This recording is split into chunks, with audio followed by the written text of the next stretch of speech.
Our speaker today is Scott Turow, lawyer and best-selling author.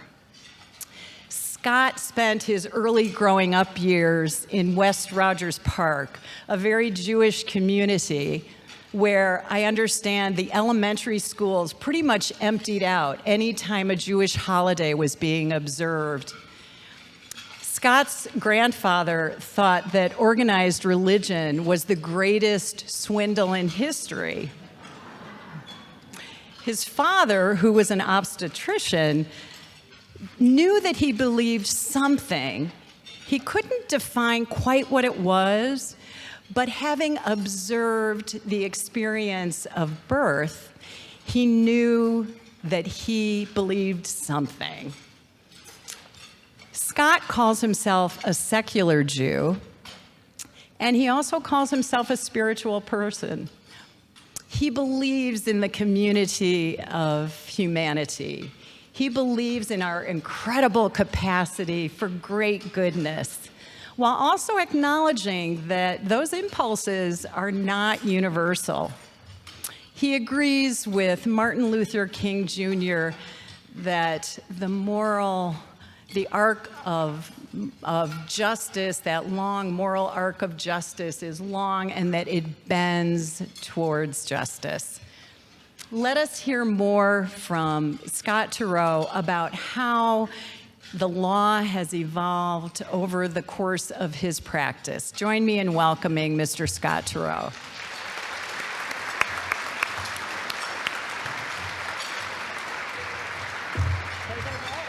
Appreciate it.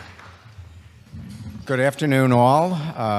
This is not my first time behind this podium addressing the First Friday Club. I'm pleased that I did not exhaust my welcome with my first appearance several years ago. I want to thank not just Father Cusick and Maureen, but particularly my friends Kinga and Kuba Lushkevitz and many other friends from my life who are here, most of whom could hear all of this said in their living rooms. So it's generous of them to show up.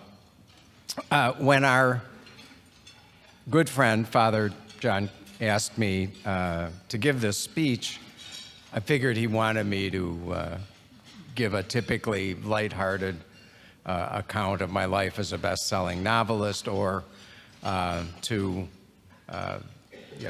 share some anecdotes from my occasional interactions in Hollywood. But instead, John, with the kind of intense personal insight that we all recognize in him, said, I will tell you what I really want to hear about. I want to hear about what does Scott Turow think about the way the laws developed during the time of his career. And of course, it was something that I had been brooding on, but with no particular thought that I would ever have a chance to organize my thinking. So thanks to Father John, and that is what I am going to talk about today. I am now a retired lawyer in most senses. In August of 2020, I left the law firm with which I had been since 1986, now called Denton's, better known as Sonnenschein, Nathan Rosenthal in this city. I do remain a practicing lawyer.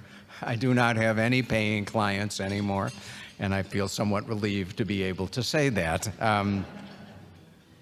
If I can take you back in time to the early 1970s, you would find me in Stanford, California, where I was a writing fellow in the esteemed creative writing program at Stanford.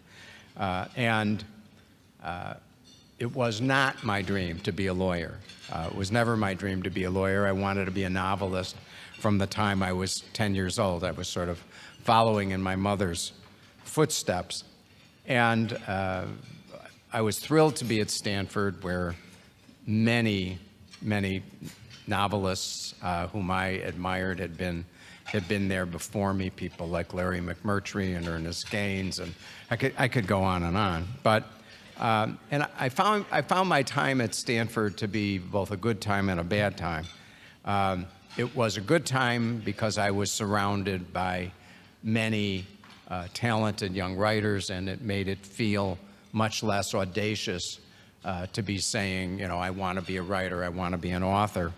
But it was bad in the sense that it was early in the 1970s in this country. Things seemed to be coming apart. And of the young writers, it could be said that while they all did not write like Ernest Hemingway, they all drank like Ernest Hemingway. And in the course of my time there, I was working on a novel called The Way Things Are. And it was not the first novel I had written, by the way. I mean, this really was my ambition. But The Way Things Are centered on the implied warranty of habitability.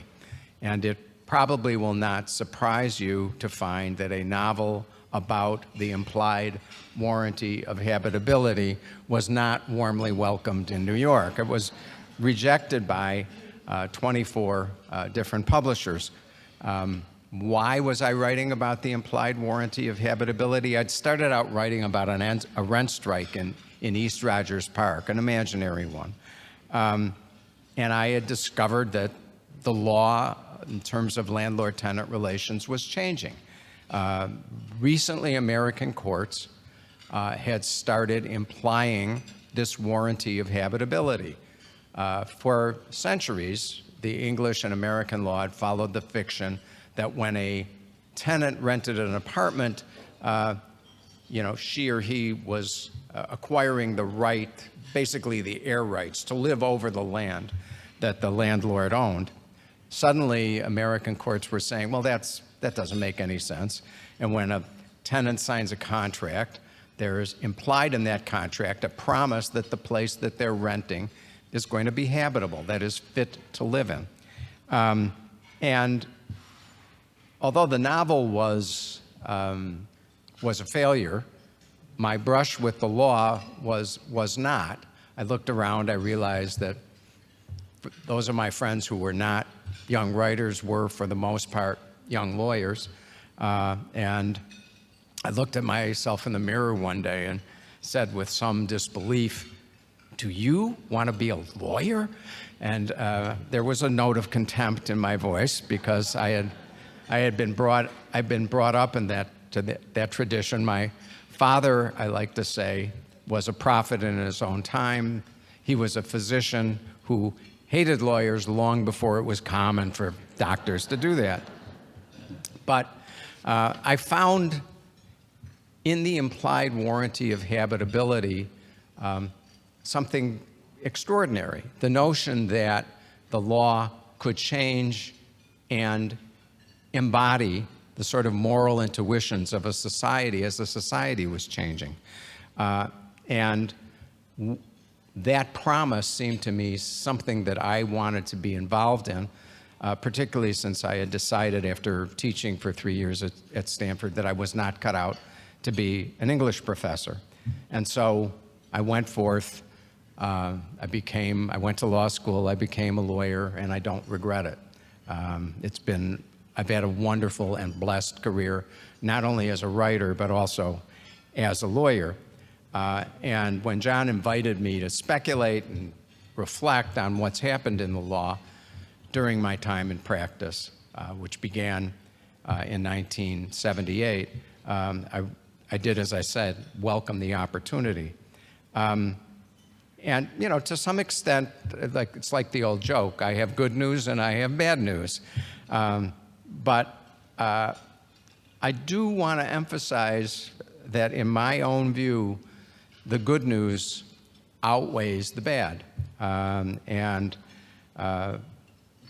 I do take to heart, as Maureen mentioned, Dr. King's advice that the arc of the moral universe is long, but it bends toward justice.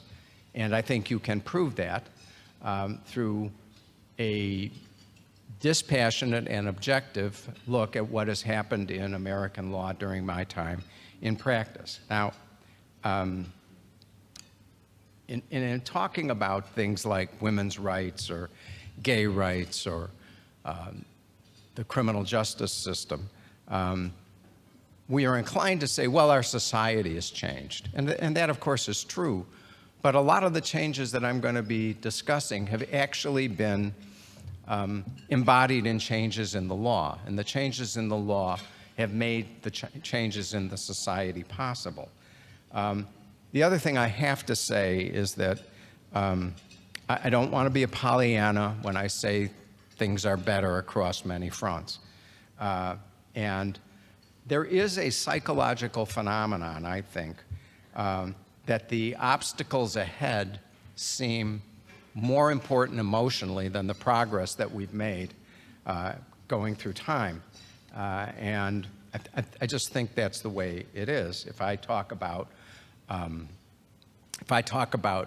the progress that I've observed for African Americans in this society, people will rightly say to me, how can you talk about that? You know, there's still such intense racism in this society, still such intense obstacles in education, in employment, and, you know, the list goes on. I do not want to pretend that I don't know that that's true. It is true. But I think back on the way downtown looked when I first began coming down here as a practicing lawyer, and it is a different landscape. There are different faces here than there were when I went into practice in 1978, and that is a very, very good thing. I think most unambiguously, since 1978, the greatest progress has been made for women. And again, I know that any person could rightly say to me, how can you talk about progress for women? There's still pay discrimination. If you look at your own world, there's still not an equal number of female partners. The society has not come close to addressing the issues of childcare that need to be addressed for women really to have an equal role in the workplace. That is all true. But when I entered law school, the Equal Rights Amendment had been first passed by Congress in 1972, and it was slowly becoming apparent that it was never going to get the three-quarters approval in the states that people at one time had thought was inevitable. And at that point, people thought the cause of women's rights and greater equality for women had essentially been waylaid. But it's turned out that it's hard to hold down a minority group when they're actually a political majority. And as we know, women actually vote in greater numbers than men, and that has made a great difference in what has taken place in the society. But that progress has been aided by changes in the law. And, you know, we've had Title IX, which of the education amendments. Let me step back for 1 second. A lot of what's happened is as the lack of progress on passing the Equal Rights Amendment became clear, people, especially female advocates, who were, of course, principally female, looked at the laws that had already been enacted and saw there a path to move forward, so that the education amendments of 1972, created Title IX, and that's paved the way for equal funding of men's and women's sports, and gives us thus the remarkable phenomenon of Caitlin Clark in the NCAA women's tournament. In the Civil Rights Act of 1964, in order to thwart passage of the Civil Rights Act, one of the senators from the South inserted in the in the Civil Rights Act, prohibition against discrimination based not only on race, religion, color, or national origin, but also on the basis of sex. And this was sort of a poison pill, but when the equal rights advocates got hold of that, it proved to dramatically change the landscape for women, even though the word sex were only limited to discrimination in employment. That proved to be, one of the most significant battlefields for women. And when I look back at I came into practice, I was lucky enough to be hired as an assistant U.S. attorney. One of my colleagues, thinking he was funny, used to yell out his door to his assistant, Diane, come in here and take off your dress. And Diane would roll her eyes and go into the office where she was treated, I must emphasize, with complete respect. But we've slowly come to realize that kind of, lame humor is demeaning to women and has no place in any workspace, even though I accept that it was intended to be a joke. And the recognition founded from the Civil Rights Act of that you cannot create a hostile workspace for women, and you cannot discriminate against them in other ways, has been incredibly important and explains why there are so many more females in this room who are downtown on a Friday afternoon than would have been here in 1978 when I entered practice. Unfortunately for me, my first marriage ended, and I found myself dating again. And when I did, I began to realize that every woman I went out with had a story to tell me that what I found shocking. One told me about, having been raped on a date. Another about going to see a psychiatrist and suddenly finding her psychiatrist on top of her. Somebody in a professional education who was told by a professor, sleep with me or you won't get a top grade. Another who never asked her mother why it was that she felt she had to put a lock on the inside of her bedroom door to protect her from her father. Somebody I went out with who told me a story about working in a corporate setting and her boss suddenly leaning over and kissing her. And her thoughts, as she put it, were, my job, my job, my job, my job. Unwanted sexual advances and outright assaults have been the ongoing reality in women's lives for centuries. We know that now. And compliments to the law for finally recognizing that, and in the most extreme cases, enforcing the penalties that should be imposed. I sometimes find there to be a lack of nuance in the Me Too movement. I loved a story that appeared in the New Yorker some time ago called Cat People, where you could just debate. It was about a college student and an older guy having a relationship. You could debate endlessly who was taking advantage of whom.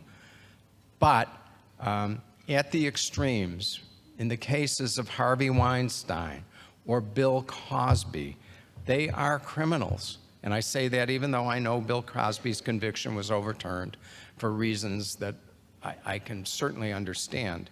But it is still an incredible landmark in the law to stand up and say, if you treat women this way, recognizing they've been treated this way for eons, but if you treat women this way, you're going to prison.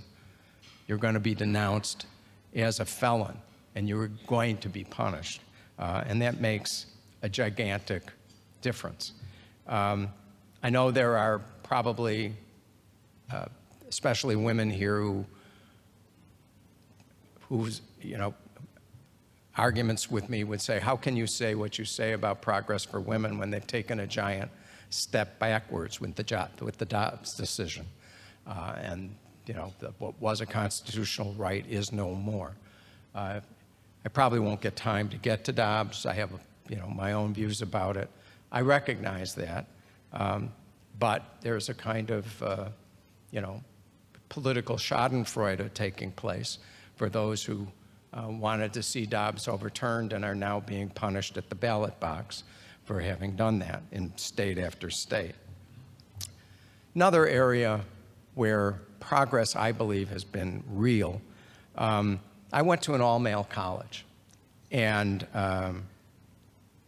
when I graduated in 1970, there was an article in the student newspaper published anonymously by one of my classmates in which he said, I came to this college because, frankly, I'm more interested in the company of men than the company of women. I'm gay, and that's why I wanted to be here. But that was anonymous. Nobody was openly gay. One of the blessings of my time at Stanford in the Bay Area was that I got to meet, for the first time in my life, openly gay people. And, of course, many of them became dear friends. Many of them perished because of AIDS, which, of course, was one of its epicenters was in the Bay Area. But if I look back to 1970, where none of my classmates could say out loud that they were gay, to today, I see the arc of history bending toward justice. And I wasn't sure how I felt about the strategy of, outing closeted people. It seemed to me incredibly transgressive. And yet, the fact of the matter is, as we all began to look around suddenly and realize that people we loved and cherished, people we worked beside, people we depended on, people we respected were gay, it certainly began to change the landscape. And lawyers began to press the argument that discrimination on the basis of sex in the Civil Rights Act included discrimination on the basis of who you wanted to have sex with. I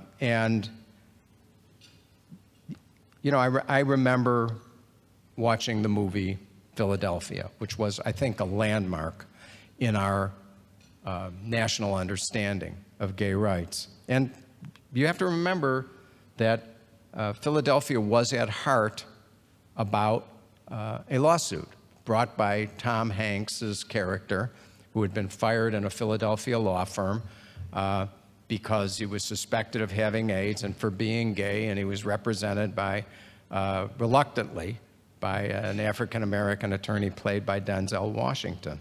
But at least for me, in watching that movie, and I think for millions of other Americans, there was an epiphanal moment in that incredible scene where Hanks is reacting to an aria, and it's just like, what a stupid thing to shun people because of who they love, and that, of course, is a perspective that we've all come, at least to understand, and frankly, broadly, I think, share.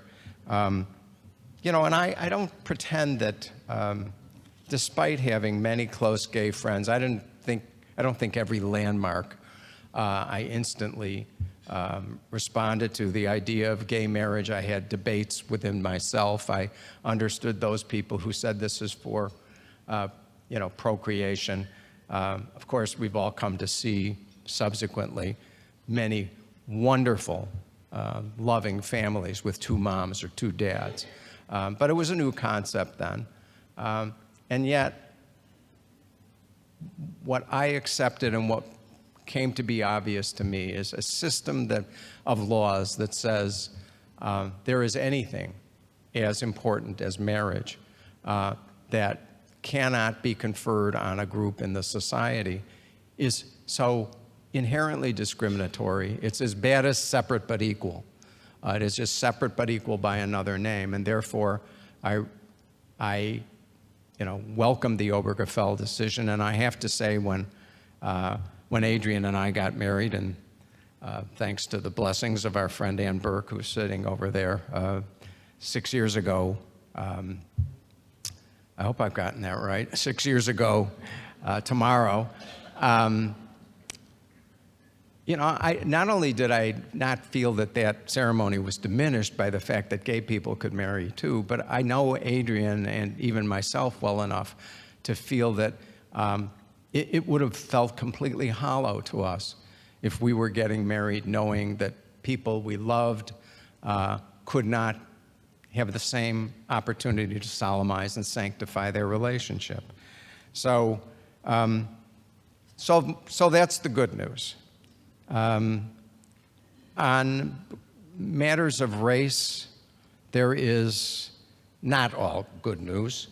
As I said before, I look at the Chicago that I began practicing in, and I see all kinds of progress. There are several observations about that, though. What I've seen in my practice is that the claim of institutional racism, that there are structures in this society that hold African Americans back, that is completely true. And I was struck by this when I was lucky enough to do a lot of pro bono work in the criminal area that I knew best. And I represented a young woman, lived on the North Side. Her parents had absolutely lived, they'd lived the dream. They had worked hard. They had gotten ahead. They had two great jobs. They were, by income standards, a middle-class family. But they felt, as a family, the same reluctance that all of us feel about, moving away from the rest of their families, about maybe even putting on heirs. Certainly, I'm sure they had concerns about finding integrated neighborhoods in this city. And so they stayed in a neighborhood where there was still a significant amount of gang activity. And their daughter, who was my client, became embroiled in the gangs. And she was first charged with drug distribution, and we were lucky enough to find a sympathetic prosecutor at 26th Street and got the charges disposed of reasonably. And then within a matter of months, the mom, in utter distress, called me to tell me that her daughter had knifed someone at school, that this young woman was going to require 60 stitches, and given her probationary status, there was no way she was not going to prison, and she went.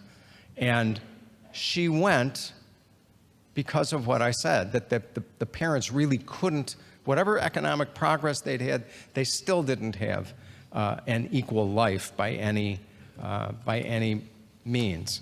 And the barriers for African Americans, frankly, even though the past achievements, the Brown v. Board, the Civil Rights Act of 1964, provide a tremendous foothold for some African Americans, the truth of the matter is that for the very poorest African Americans, life has not changed very much since I started practicing law. And we appear poised to move backwards in some important ways. There are statutes being passed in states, frankly, designed to keep African Americans from voting. I find this stunning. What kind of a politician wants to look him or herself in the mirror and say, I was elected, but not really with everyone qualified to voting? And that you can only accept that if you believe deep in your heart that there are right people to vote and wrong people to vote who are not really worthy of voting. and it's abhorrent to me. And the Supreme Court rolling back the protections of the Voting Rights Act was bad, and I'm sure by June the court is going to strike down race-based affirmative action. And if I did not believe what I said about institutional racism, I would be very warm to a decision that said any kind of government discriminates on the basis of race. It's wrong. But we are still in this society running a race where some people are starting 30 yards behind. And so if they run, if the people 30 yards behind run just as fast as everybody else in the race, if they work just as hard, if they educate themselves to the best of their abilities, if they do all of the things that we sometimes piously look at African Americans and say, you ought to do, if they do that and run just as hard, just as fast as the people they're racing against, they're going to end up 30 yards behind. And that's why I can't accept what the court is about to do. And I don't deny that it's a slippery slope. And you know, I do have to talk about criminal justice. And in talking about criminal justice, I have to say something that has become impolite to acknowledge out loud. And that is the reality that African Americans are arrested and convicted 3 times more often than white people for criminal offenses. When you get to violent crime, I mean, I looked at these statistics yesterday, and even my jaw dropped. There are more violent crimes committed, at least in 2019, by African Americans than by white people, just in numbers. And I understand why this happens. I understand what the effects of poverty are. I've been talking about them. But I also understand what this means in the lives of the police officers I know. And the interaction between the police and the poor community has been greatly complicated by the incredible expansion of gun ownership in this society, most of it legally sanctioned. And so, you know, for policing in a term I like has been, you know, long described as long periods of boredom relieved by moments of absolute terror. And today, when you make an arrest as a police officer anywhere, you literally know that you're taking your life in your hands. A gun can come out of that crowd, and you can be dead in a matter of minutes. So that's the reality, and I understand it. I investigated cops, I represented cops, I sat on the State Police Merit Board. I have tremendous respect for the people who enforce the law for us on the streets every day. But no American could watch what happened to George Floyd and feel that we had come anywhere in this country. Derek Chauvin could have been a slave overseer in the way that he knelt on George Floyd's neck with complete impunity and callousness. And I do believe that there have to be more legal reforms that, especially in the area of limited immunity, in order to make it less safe for police officers to act badly. It's not most cops. Most cops are good cops in my experience, but there has to be greater accountability and there has to be a change. So I've sort of segued between the good news and the bad news, but now I'm going to get to the really bad news.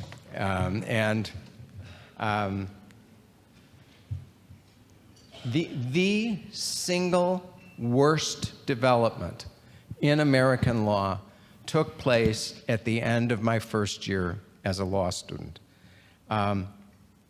Although most Americans would find it impossible to believe today, in the wake of Watergate, the Congress had passed, President Ford had signed, wide-ranging restrictions on political contributions and campaign spending.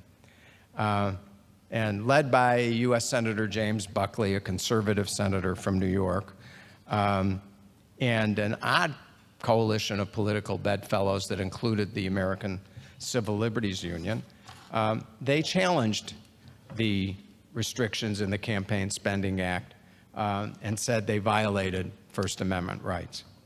And the resulting opinion in the spring of my first year of law school called Buckley versus Vallejo. Vallejo was the Secretary of the Senate, which he was what gets called a nominal defendant. The resulting opinion is still the longest one in the history of the Supreme Court. So summarizing it is a perilous activity. The court said that because of the appearance of corruption, campaign contributions could be limited. By contrast, a candidate or an independent party's spending on politics is tantamount to speech and is strictly prohibited by the First Amendment, the court said. Buckley, of course, set off the money wars in American elections because it said political spending can't be limited.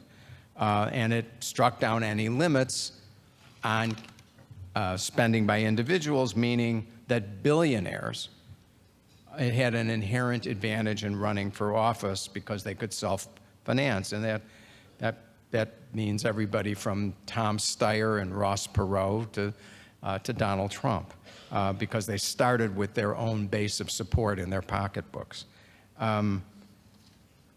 Writing in the New York Times about 20 years ago, I called Buckley versus Vallejo the Dred Scott decision of the 20th century. Dred Scott, of course, being the Supreme Court decision that said that runaway slaves could be transported back across state lines to their owners. And I've had a great career as an author, but if I had to bet on any words I have written being quoted 100 years from now, it is those, that Buckley versus Vallejo was the Dred Scott decision of the 20th century. No notion is more central to the American political vision than the one expressed in the opening lines of the Declaration of Independence, that all persons are created equal and are endowed by their Creator with certain inalienable rights. That vision by its nature gives every American citizen equal influence over our political process. And what Buckley does is tear that notion to shreds. It says that the rich are entitled to more voice. And I'm looking at Anne. We've had these debates at her dinner table, including with some esteemed guests, justices of the Supreme Court. But I think the effects of Buckley on our society, on our political culture, have been horrendous. Saying that the rich get to say more is, in my view, quite literally un-American. And to quote Sarah Palin, you can look around and see what has happened, that we can't recruit worthy people to run for political office because if they're not billionaires, they have to spend half their time on the telephone trying to raise funds. And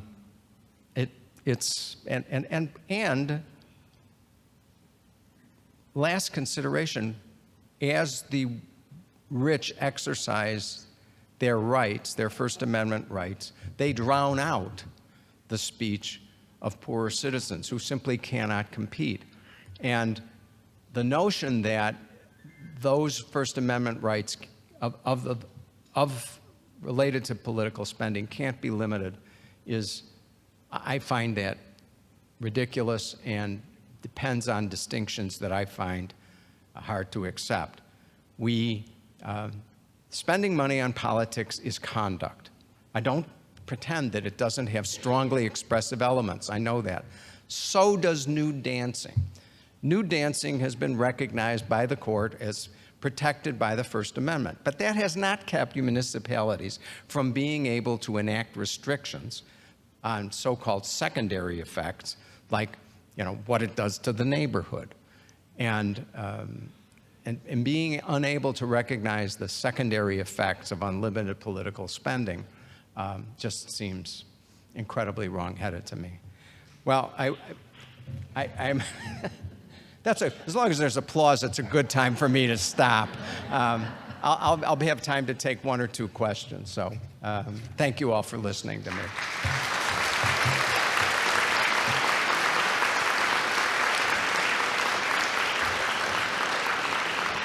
So we do have time for one or two questions. There's two microphones out here, one on each side of the room. Okay. Please raise your hand. We'll bring the microphone to you so that everyone can hear your question. And I'll start right here in front of you. Thank you. Sworn in the same day as you, by the way. Oh. I think when we look at some of the things going on, I think some of us, it's not just the law decisions, the legal decisions where we get a sense of pessimism that we're going backwards. But when you look at minority viewpoints controlling school boards and library boards, and can you address the whole topic maybe of the whole idea of banning books and removing books, which just seems to be going at warp speed, and that I think is a real danger as well. As an author, I would suspect you can guess what my point of view is about book banning. And if a parent is concerned about what their child is reading, they can exercise whatever control they think is appropriate at home. And they can say, even to the library, there's certain books here I don't want my child to be able to borrow. Okay, I'll accept that. But the idea that the books are going to be removed wholesale so that the students who live in families where the parents want their children to read that or are neutral about what the kid reads, to prohibit those people from exercising what is, of course, basically another form of First Amendment rights, it's totally wrong-headed. And the idea of minorities, political minorities, finding sneaky ways to govern, which frankly is what's been done with the judiciary in this country. Again, I don't get it. I don't see how you feel good about it. And I believe strongly in the role of our courts, but they are not supposed to be an engine so that one group can dominate everybody else. We can take one more question. Sure. Scott, I have a question about what's your sense of the inherent biasness lately in the judiciary of the United States, and its moral, ethical, political, and religious biases, and how it's kind of seemingly overstepping the legislative process and the governmental policy that's previously been set. And do you see anything positive? Is this something that is cyclical, or do you see this as something that's just kind of going from bad to worse? Well, I mean, there are lots of positives. And you can look at Donald Trump's track record in front of judges that he appointed and see that there are many, many lawyers now on the bench who take fidelity to the law as their first responsibility. But we are living in an era where the courts have become intensely politicized. It's not new that judges have political beliefs. And I was taught in law school by the legal realists that in interstitial areas where there are not clear precedents, a judge's political beliefs will end up governing. The problem is just to reduce things to the simplest terms, is that precedent does not command the same respect that it once did. And the reasons have to do with a judicial philosophy called originalism, which basically says the Constitution was interpreted the wrong way, even though it was interpreted that way for decades. So anything that was decided under the living Constitution theory, that's inherently suspect and doesn't have to be followed.